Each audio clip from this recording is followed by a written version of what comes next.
Rita je maloobchodníčka s turistickými suvenírmi. Má problém, dodávatelia predávajú rovnaký tovar, chce niečo špeciálne. Patrik je distribútor. Objednáva veľa suvenírov v Ázii, ktoré sa pomaly predávajú, takže podnikanie stagnuje. Ako urobiť sortiment jedinečný bez zvyšovania nákladov?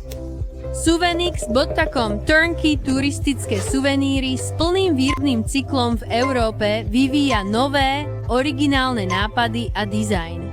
Články zaručujeme kvalitou magnetu, poháru, tanieru, hrnčekov, šalkov, popolníkov, zvončekov, tričiek a tašiek vyrobených v Európe. Akékoľvek suveníry, objednajte prídavky, rozšírte sortiment a navrhujte zákazníkom jedinečné suveníry. Pracujte s nami na suvenix.com ešte dnes.